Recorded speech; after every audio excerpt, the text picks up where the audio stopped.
Point Pleasant Beach, New Jersey. Joining us now on the phone is the governor of the state of New Jersey, Chris Christie, who issued a state of emergency. And, Governor, you heard David Lee Miller's report there. I mean, the power outage is obviously one of the biggest concerns. People hunkered down right now. What can you tell us about the infrastructure in the state right now? Well, so far, we're holding up fairly well. We've got about 18,000 power outages reported throughout the state at this point, and about 15,000 of those power outages are concentrated in the southernmost county, Cape May County. Now, we're going to see more during the day. There's no question about that. You can see it from the conditions that David was encountering at Point Pleasant Beach, and we expect more power outages along the shore than we do in other parts of the state. But I also want to caution people on the flooding side. Any comparison between this storm and Superstorm Sandy is irresponsible. If we get any type of flooding at all along the beach, and we expect to, it'll be some street flooding, but nothing that will do the kind of destruction that the flooding in Sandy did. As David mentioned, that flooding went 3/4 of a mile inland. Right. What we expect now is some street flooding. We're not expecting at this point the need to do any evacuation along the shore, and that people will be able to ride it out. But I do want to touch on one point that you mentioned. If you've lost power, please, try to shelter with family and friends nearby who have power. If you don't have any family and friends nearby, we have shelters open in every county in the state. People can make their way with their police department's help to those shelters where they're going to be kept warm.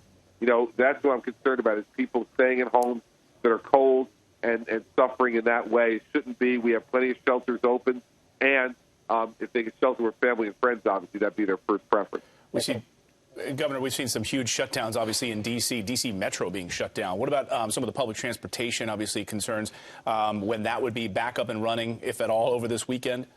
Well, we closed New Jersey Transit at 2 a.m. this morning, mostly because we wanted to be able to have the plows on our trains to be able to clear what is going to be significant snow across the system, anywhere from 6 inches along the coast to 24 inches inland.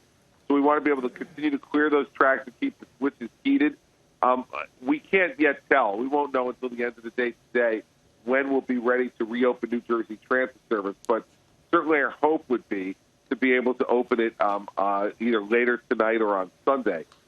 Remember something, too, that some of the parts of the system have overhead wires that help to power the trains. And that'll be another variable that we'll have to see how that stands up to the winds. But we feel, very well prepared. The roads in the northern part of the state right now are just wet and are moving pretty freely. But in the central southern parts, we have snow-covered roads, but they're passable. But people need to know today's the day for them to stay inside, stay off the roads, because we want emergency vehicles and FAUs to be able to do their work.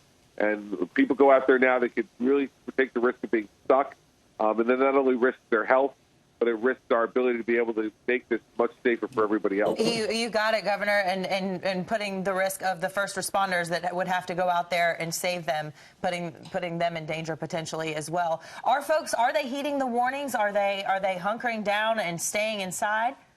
Yes, so far the reports we get is there's very little traffic on the roadways in New Jersey, and that people are leaving any idea of going out on the roadways behind, and are staying in and hunkering down and hopefully watching all of you to get the news that they need, and then moving on from there. So I think that's what they should continue to do. This is going to be a storm that'll be passing through us all day today. We expect it to taper off this evening and to be done by tomorrow morning. And so I think people should just write today off to be an inside day.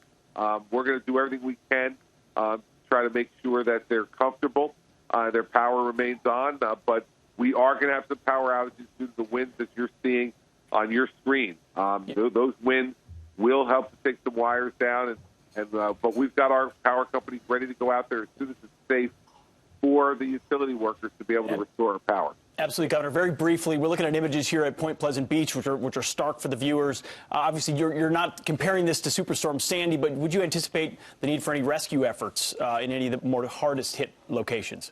Well, listen, we would hope not, because, again, we don't believe that flooding will be anywhere near that level where we would need it. We have urban search and rescue ready and prepared. We have the National Guard stationed at 10 different armories around the state. So if we needed to, given the emergency declaration, we could execute on that at a moment's notice. But I think more what we're going to be seeing is local police officers helping folks who may have lost power to make their way to the homes of family and friends to be able to shelter at a place warm or to the public shelters in each county. But we, again, do not see and we do not want to scare anybody into thinking that this is anything like Superstorm Sandy. It is not. And everyone should remain in their homes. And we do not anticipate major flooding. We'll have some coastal street flooding, but unless circumstances change much for the worse, we're not going to see anywhere any type of flooding that would necessitate evacuation. Thank you for making that distinction, Governor. And obviously, this is the middle of the presidential race, Governor, so you left the campaign trail to come back and tackle the needs of the state head on right now. Iowa, very short time away. How does this affect your plans to get back to Iowa? Or, you know, how long will you be in New Jersey having to deal with this, do you think? Well, I was actually I was in New Hampshire on Wednesday and Thursday and for a Friday morning. Once I got the briefing at 11 o'clock yesterday morning, it was clear to me that the storm was not going to go off the coast and that it was going to hit New Jersey. And so I immediately ended my schedule and headed back to the state. I was here last night before the first snowflake hit the ground, and I'll stay here until I'm convinced that we have matters under control. So I'm hoping to get back to New Hampshire sometime tomorrow. But listen, if I can't, I can't.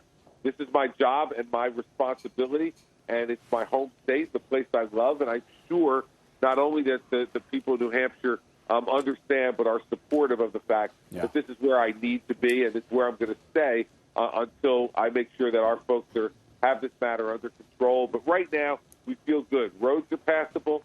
Power outages, only about 18,000 so far, but I know that'll increase during the day, and no major flooding incidents along the coast.